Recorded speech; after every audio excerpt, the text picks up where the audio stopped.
Welcome to Lifestyle Solopreneur, the community for entrepreneurs who put lifestyle first. Join your host, Flavia Barris, as she interviews successful lifestyle solopreneurs and shares ideas to help you find the perfect balance between lifestyle, business, and self. Flavia is an attorney, marketing expert, and founder of several online academies. She's been featured in major media, including BBC World News, The Wall Street Journal, The New York Post, ESPN Television, and more. Join us for this episode of Lifestyle Solopreneur.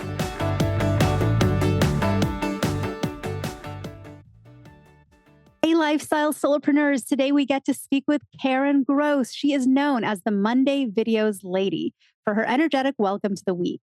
Karen is a 5-time author, both an award-winning and TEDx speaker, founder of Canvas Creek Team Building, and recipient of the Montana Governor's Award for Volunteerism. Her mission is to inspire others to be their best, to try the next thing, and to know they are worth every effort it takes to live their next. Welcome to the show, Karen. Oh my gosh, I'm so excited to talk to you today. Thank you. I am so excited too. And you know what? You are a vibe. You have energy. You have this like authenticity to you. You're just a wonderful person to connect with and speak to. I'm just curious because, what you do is unique. So tell us how you got to this point in life and what led you here. Oh my gosh, I'm going to I'll abbreviate the story for you, but I had a teacher in high school who told me I was too stupid to go to college. And I believed her, so I didn't. So I went off on this whole list of things to prove I wasn't stupid, ran away with a cute boy who I'm still married to 43 years later. But I was so shy, I couldn't talk to 3 people at once. And so the person today, this person with energy and excitement about life, was an absolute intentional journey of becoming who I am. And it's been quite a walk.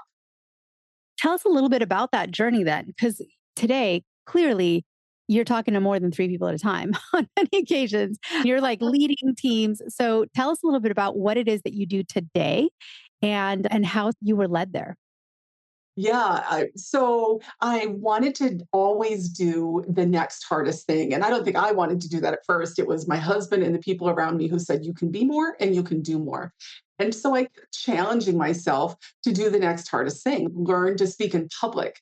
I was elected PTA president because I went to my first PTA meeting and they needed a new president. And I was like, oh, that would be great.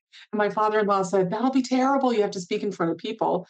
So he sent me to Toastmasters. And at Toastmasters, I was crying at the podium and 2 men in 3-piece suits. This is years and years ago. They each put a hand on my shoulder. And one of them whispered in my ear, you can do this. And so to this day, it doesn't matter if I'm speaking to 200 people in a room or 10,000 people in a room, I still feel that touch and I still hear that voice of them saying, you can do this. And I carry that with me and I try to pass it on to other people. And so you can do this paired with just always trying the next hardest thing and looking for people who could help make me bigger and better. It's given me just such an exciting life. And now I do team building and speaking, and I'm a 6-time author. My 6th book will be out later this month. Oh, I love it. And I'm a huge fan of helping people write a book. I love encouraging people to take that knowledge that's in their head, in their soul, put it into a book so other people can experience it. You're known as the Monday Videos Lady. So what are these Monday videos? What's that all about? So I'm a little bit enthusiastic, as you've noticed. And people are always like, oh, it's Monday. I don't want to go to work. And when I became an entrepreneur, I realized that I was living such an incredible dream. And if people would just look for the best in the world, that their life would be more exciting. And so I put out a minute to a minute and a half video every Monday that is some kind of a little story, something that's happened in my life or something I'm thinking about. But it starts with Happy Monday and some jumping, and it ends with I'm so glad there's you. And the funny thing, Flavia, is that we have friends who will call us, especially the grumpy old men, who will call us and say, that's enough with the jumping and with the happiness. Just tone it down. And I'm like, stop watching. You're like, if you don't want happiness and energy, this is not for you. I love it. Oh, that is too funny. So what's the team building that you founded Canvas Creek Team Building? Tell us about it a little bit. Yeah, so thank you. There's nobody in San Diego or in New York who is saying, we should have a little gray-haired lady from Montana come and do team building for our team. And so the Monday videos is that introduction to my energy and my take on the world. And then you get drawn into Canvas Creek team building, which really is my baby. It's everything that I did in my whole life come full circle. With Canvas Creek, we have a team of people create art together. We've worked with teams of 4 people to 1,400 people. And there are 4 people on a canvas who have a role, but not instructions. And those 4 people have to figure out how to create a 48-inch painting together. And they have to do it in complete silence. And it's such an amazing process. It's very quiet for a while, and then it's full of laughter and grunting and pushing and pointing. And at the end, the really cool thing is that people are so excited about their art, no matter how ugly it is. They're excited about their art, and they're even more excited about their team because they've gone through this really visceral, powerful experience together, and they come out the other side as a stronger team. It's incredible. That is, and what do they do with the art afterwards? Who takes it home? How does it get displayed? What's the norm here? Great question. So I say that we're a team building experience because no team is the same after they've gone through our process. And they take the art back to the office with them and they hang it up on the walls as a reminder of what they learned about one another, what they promised one another, what they can do when they all focus in on a project and try to complete it together. And you'll often see teams standing in front of this art and they'll tip their head to the left and they'll tip it to the right and they'll poke one another and they'll talk about it years later. People are still talking about it. Oh, I bet. No, I'm not surprised to hear that at all. So, on the TEDx stage, what was your topic when you gave your TED presentation? Oh my gosh, it was so fun. I did innovative team building because I thought innovative would be the really searchable word, but that's what we do, innovative team building. And I got to talk about the process. And so, the Montana governor at some point got you on the radar and you won the governor's award for volunteerism. What's involved with that? Is it a committee that finds you or do you apply? How does that work? So I think as a solopreneur, you have to be really aware of who you're surrounding yourself with. And I had this amazing person who found me as a client, hired me to work with her team, and which was Head Start. And then one day she called, said, "Do you know what's going on with child welfare in our city?" And I said, "Not really." And she told me all about it. And we started a project called I'll Help, where people like you and I go on this web page, and families who have adopted children or have foster children can say, "I need diapers, I need formula." And you and I can say, "I'll help with that." So in Billings, we have this community now that's run by other people, but it's 9,000 members who do this work together, just emergent needs. And my friends pointed this out to the governor. And yeah, I was privileged to go to the governor's mansion for lunch and be awarded for taking care of my community. And I spend as much time taking care of my community as I do my business, which isn't a good idea, but it's where my heart is. I think it makes perfect business sense. So I vote yes. Keep doing what you're doing. It's so amazing, everything that you're providing for the community where you live. I love this. So you've written not just one, not just two, you've like a whole bookshelf worth of books. So tell us some of those titles and maybe just like a brief synopsis of what each book's about. So the first book was called What's Your Name? Because I was so good at remembering names. And I think everybody should write a book just like you. I absolutely echo that. I sold 10 of that book. And the really anything about that book is as soon as I published it, I was no good at remembering names anymore because I think pride's a sin and that just got whipped out of there. But I learned that I have something to say. There are people who want to listen. And so I went on to What's Your Excuse, which is about choosing an excuse for success or an excuse for failure and encouraging people to choose their excuse for success. Then I wrote What's Next? And that is the book I'm the most excited about right now. What's Next is helping people to leave the corporate world, start their business, grow their business, get excited about the world. I use that for business people and students.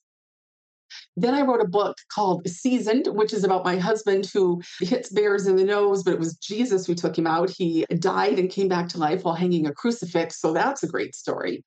And then during the Wow. pandemic, I wrote Quiet Leadership. And right now, I am just about ready to publish a book called Begin, Become, Believe, a leadership journey for teens. And that is a collaboration. Again, all these cool people that I've met sent in a chapter to talk about leadership and to help teens figure out how they can help us fix the world. So that's a brief overview of all these big words.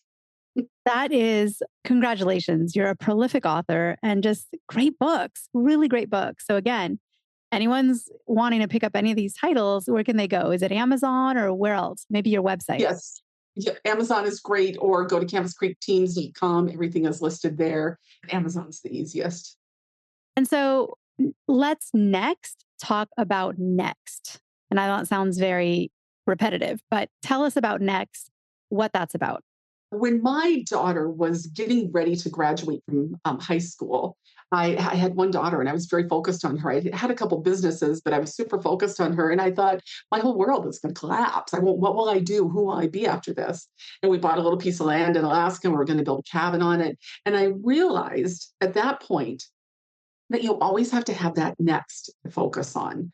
And so I had this next to focus on. Sure, she's going to go to college, but we're going to have this really incredible space. And so it'll be okay. I have something else to focus on. But next, so it's having something to look forward to all the time, having a goal that you're working towards. But next is also challenging yourself. Where is the next place you're going on vacation? What's the next thing you're trying to learn?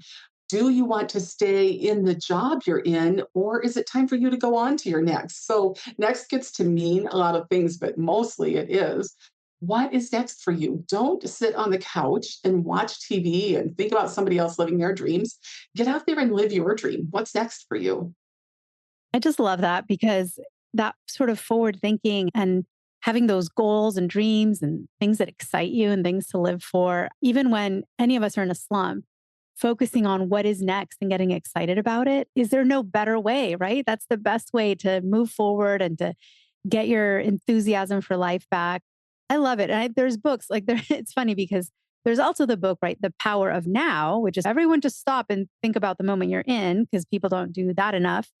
And then I love that this concept of next is looking forward because truly, I think too many people live in the past.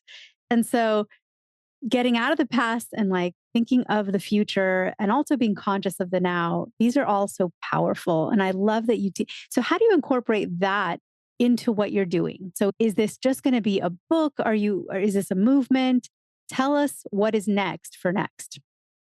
Yeah, it's a great question. So I wrote the book because my team building business and my consulting business was so successful. People would call and say, I want to pick your brain on how to leave the corporate world and how to start a business. So I wrote the book for that purpose, thinking I'll just hand it to them, it'll save me time. But instead, it became a movement. And so they work congruently. I use what's next with teams. We talk about goal setting and what they're trying to achieve and what they need to learn. But then right beside that, I am always trying to live my next and encourage people to live their next. So I do speaking engagements around it. And here's a really cool thing that's happening right now. I went to a writers conference in the spring and met a whole bunch of really cool people, including a travel blogger and somebody who really understands the travel world. And she fell in love with the book, What's Next? And she called and said, I want to put together a retreat. Are you interested? And so we're doing a retreat in October for people who want to come to Portugal with us and think about their next and just spend time immersed in living in a new place, thinking new thoughts with new people and develop their next. And so that's my next, helping other people figure theirs out. You're being super generous because you're actually offering listeners of this show a free signed copy of your book, What's Next, when they send you an email. And we will have all that information at podcastguestgift.com, where we have our vault, our repository of all the great gifts that our guests so generously offer to listeners. So podcastguestgift.com. You can also, of course, find Karen at her website, which is canvascreek.com. So give us some parting words, Karen. Like, what are you going to say to somebody who is listening, who is maybe stuck in some way, maybe stuck at work with a job that's not fulfilling the soul, maybe just stuck with a project, maybe already launched a business and is not feeling that it's going where it should go. And maybe they need a little encouragement to be more motivated and inspired by what is next to come. So what would you say to someone in any of those positions? Yeah, there's so much around that. So there's a couple of things I want to say. The first one is that you deserve your next. And often we forget that. We get so busy just doing the work that we forget that we deserve more. And the second one is that there is somebody right now who is praying for the solution that you offer. Whether you already have the business or you're thinking about starting the business, there's somebody who's waiting for you right now. That's how you got the idea. And so you deserve your next, and they deserve it too. So go and do this for the world. There's somebody who's going to say, "Oh my gosh, I'm so glad you started this." And when they say that, your heart is going to be just soar, and that will be all the greatness that you need. Karen, I can't wait to see what's next for you, what's next for me, what's next for all of us listeners, everybody here.